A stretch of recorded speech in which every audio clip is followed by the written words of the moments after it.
And what about those 120 or maybe 150 years old na kumikita or nagre-receive pa rin ng Social Security? Hindi, meron ngang isa. Oo. 300 Oo. years old. Mas matanda pa sa USA. Guess what? We're not talking about 5 o 3 tao o 10.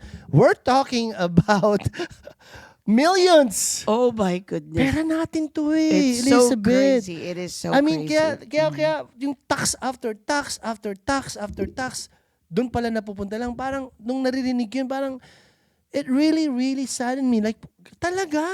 Diba? And this has been going on since I was here. My gosh, di ba?